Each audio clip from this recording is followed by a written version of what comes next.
नमस्कार मित्रांनो, जालना नांदेड समृद्धीसाठी देवमूर्ती येथे आंदोलन सुरू आहे। त्याचा आज 5वा दिवस, 5व्या दिवशी देखील पावसानं पुन्हा एकदा त्यांची तारांबळ ओढली। त्यांनी आता वृंदावन गोशाळा येथे धरणे आंदोलनासाठी बसलेले आहे। आता आज 5व्या दिवस असून देखील अद्यापपर्यंत विचारणा कोणती झालेली नाही।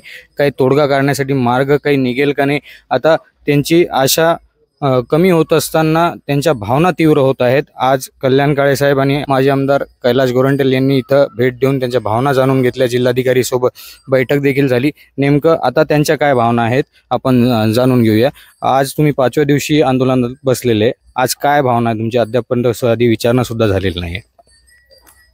माझी रामनगर परिसरात 254 मध्ये माझी 30 गुंठे जमीन म्हणजे पाऊण एकर जमीन संपादित होत आहे आणि आमचा आज 5वा दिवस असून आम्हाला कुठल्याही प्रकारचा अजून न्याय मिळालेला नाही। आणि शेतकऱ्यांचे आता हे सगळ्यांचे जे व्यथा आहे हे ऐकून घेण्यासाठी आता प्रशासनाने गांभीर्याने घेतलं पाहिजे। कारण लोकप्रतिनिधी येऊन जात आहेत, परंतु कुठलीही अजून कारवाई अजून कुठल्याही प्रकारचं म्हणजे अजून निर्णय झालेला नाही आहे। आणि आम्ही जोपर्यंत निर्णय होणार नाही तोपर्यंत आम्ही शांत बसणार नाही। आणि दुसरा विषय की आता आमचे जे 12 लाख रुपये जे एकरी समजा 15 लाख रुपये जे व्हॅल्युएशन काढले, गव्हर्नमेंटला माझी एक कळकळीच विनंती आहे की तुम्ही आम्हाला ती पैसे नको आहे, आम्हाला तशी जमीन आमची जी म्हणजे जी बापदाद्याची जी जमीन आहे, जी काळी माय आहे ती जी चालली आमची, ती आम्हाला जेवढी आमची चालली तेवढीच आम्हाला दुसरीकडे घेऊन द्यावं, नाही तर आम्हाला दुसरीकडे स्थलांतरित करण्यात यावं।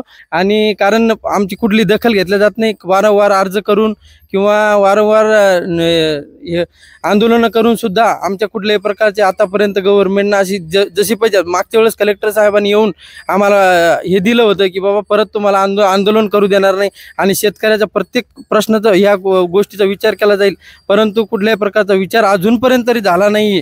आणि वारंवार शासन टाळाटाळ करत आहे। तर आम्हाला कृपया करून आम्हाला पैसे नाही द्यायचे तर आम्हाला आमच्या जमिनी जशा चालल्या तेवढ्या आम्हाला जमिनी दुसरीकडे द्यावं, नाही तर मग आमचा हे आंदोलन आणखी तीव्र आम्ही छेडण्याचा इशारा आज आम्ही शासनाला देत आहोत। कारण इथून पुढं आम्ही आंदोलन थांबणार तर नाही, पण तीव्र करण्याचा इथून पुढं आमचा हे आहे, संकल्प आहे। जसं आंदोलनकर्ते इथं जे उपस्थित आहेत त्यांनी आपली भावना व्यक्त केली। मागच्या वेळी जसं जिल्हाधिकारी साहेब यांनी आश्वासन देऊन सांगितलं होतं की पुढचे आंदोलन करण्याची वेळ येणार नाही, तुमचे जे पण प्रश्न आहे मार्गी लावण्याचा प्रयत्न करण्यात येईल। आणि जसं आंदोलनकर्ते म्हणत आहे की तुमच्याकडे जर शासनाकडे पैसा नाही तर ती जितकी आमची जमीन जात आहे तितकीच आम्हाला दुसरीकडे बाजूला कुठंतरी घेऊन द्या, पण ती देखील मागणी आतापर्यंत मान्य झालेली नाही। आज आंदोलनाचा 5वा दिवस आहे। 5व्या दिवशी कल्याण काळे साहेब आणि माझे आमदार कैलाश गोरंट्याल साहेब देखील आले होते। वेगवेगळ्या पक्षाचे लोकप्रतिनिधी इथं येऊन पाठिंबा देत आहेत। त्यांच्याकडून कुठं अडवलेलं नाही असं तरी सध्या दिसतंय। वरून देखील जर शिंदे साहेब म्हणतात की त्यांना मोबदला योग्य देण्यात यावा असं आपण बाईट्समध्ये ऐकलेलं आहे। मग ही जी प्रशासनाची आडमुठी भूमिका ही नेमकी कशामुळे सुरू आहे? आणि आज जी आपली बैठक झाली जिल्हाधिकारी साहेबांसोबत तिथं काय चर्चा झाली? खासदार कल्याण काळे साहेब, माझे आमदार कैलाश गोरंट्याल आणि आम्ही काही प्रतिनिधी शेतकऱ्यांचे तिथे गेलो होतो। आजही त्यांनी त्यांचं तेच म्हणणं, मूल्यांकनाच्या विषयी त्यांचं म्हणणं की आमच्या हातात नाही। हातात जरी नसलं तर आम्ही त्यांना काय सांगितलं की वरून आम्हाला हातात केव्हा नसतं, एखादी फार मोठी गोष्ट तुम्हाला द्यायची जी कायद्यात बसत नाही, हे सगळा आमचा विषय जो हा कायद्याच्या चौकटीतला। यांनी ज्या चुका करून ठेवल्या, ज्या जुन्या समृद्धीला, जुन्या इंटरचेंजला आणि सिडकोला, आम्ही त्यांना सगळ्या रजिस्ट्र्या पण दाखवल्या की तुम्ही समृद्धी करता, सिडको करता, रेडी रेकनर आणि वाढीव बाजारभाव याची तुलनात्मक हे करून मूल्यांकन ठरवलेलं आहे। तसं ते या नांदेड जालनाच्या समृद्धीत करीत नाहीत।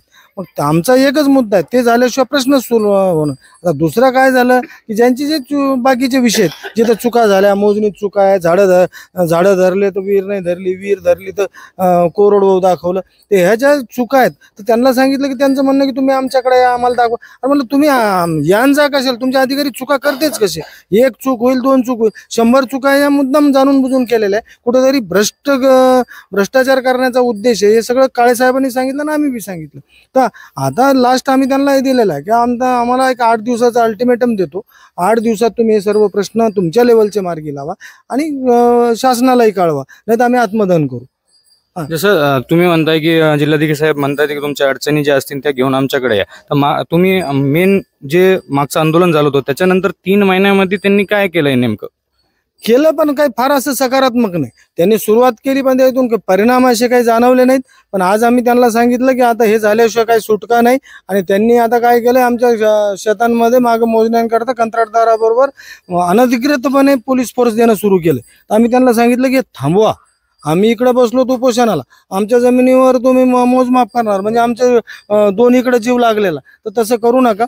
तुम्ही काय आम्हाला एक पैसाही दिलेला नाही, अजून आपलं ठरलेलं नाही, मग तुम्ही आमच्या जमिनी ताब्यात घेणारे कोण? तर हे तुम्ही थांबवा, दंडामुडपी करू नका. आम्ही कायदा हातात घेत नाही, तर मग कायदा हातात घेऊ तर मग जालना पेटेल आणि पुरा महाराष्ट्र पेटेल, हे सगळं सांगितलंय. पण आता त्यांनी काय सांगितलं हा मुद्दा तुमच्या माध्यमातून मी सांगतो की त्यांनी सांगितलं की जी महिनाभरापूर्वी शिंदे साहेबाबरोबर वरिष्ठ अधिकारी आमदार अर्जुनराव खोतकर, पालकमंत्री पंकजाताई मुंडे, कलेक्टर हे सगळे त्या बैठकीला जॉईन झाले होते. त्याच्यात जे काय ठरलं त्याचे मिनिट्स, त्याची जे काय त्याच्यात ठरलं त्याचे आदेश अद्याप प्राप्त झाले नाही. ते खोतकर साहेबांनी याच्याकडे लक्ष देऊन त्या शिंदे साहेबांनी ते तातडीनं त्यांच्या यंत्रणेला सांगून ते आदेश जर केले, कारण त्याच्यात सकारात्मक बैठक झाली होती. ते जे सचिव होते त्यांना यांनी सांगितलं होतं किंवा इकडं रेट जास्तच आहे, हे रेट शेतकऱ्यांना परवडणार नाही, ते कलेक्टर साहेबांनी निदर्शनास आणून दिलं. त्या जर बैठकीचं इतिवृत्त खाली आलं आणि त्याच्यातून झालं तर मला वाटतं बरेच प्रश्न हे मार्गी लागून जातील. राहिला आणखीन एक प्रश्न, त्यांना सांगितलं की तुम्ही कशाच्या आधारावर मूल्यांकन ठरवलं?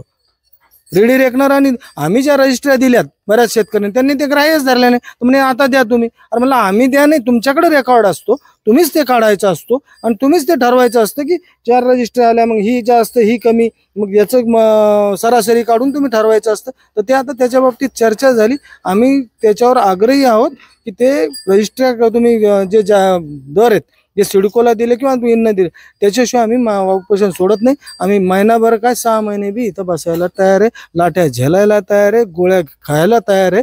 आणि ज्यावेळेस आमची शेवटची वेळ येईल तेव्हा 4-2 लोकांचा शेवट करून आम्ही ते आंदोलन संपू.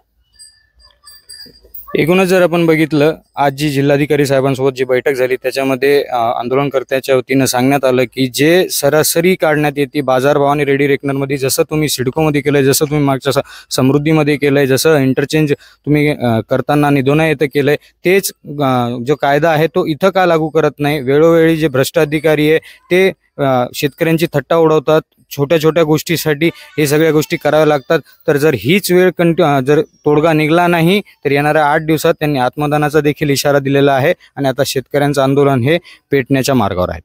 मी अनुप राठी, आपण पाहतात पार्श्वभूमी डिजिटल.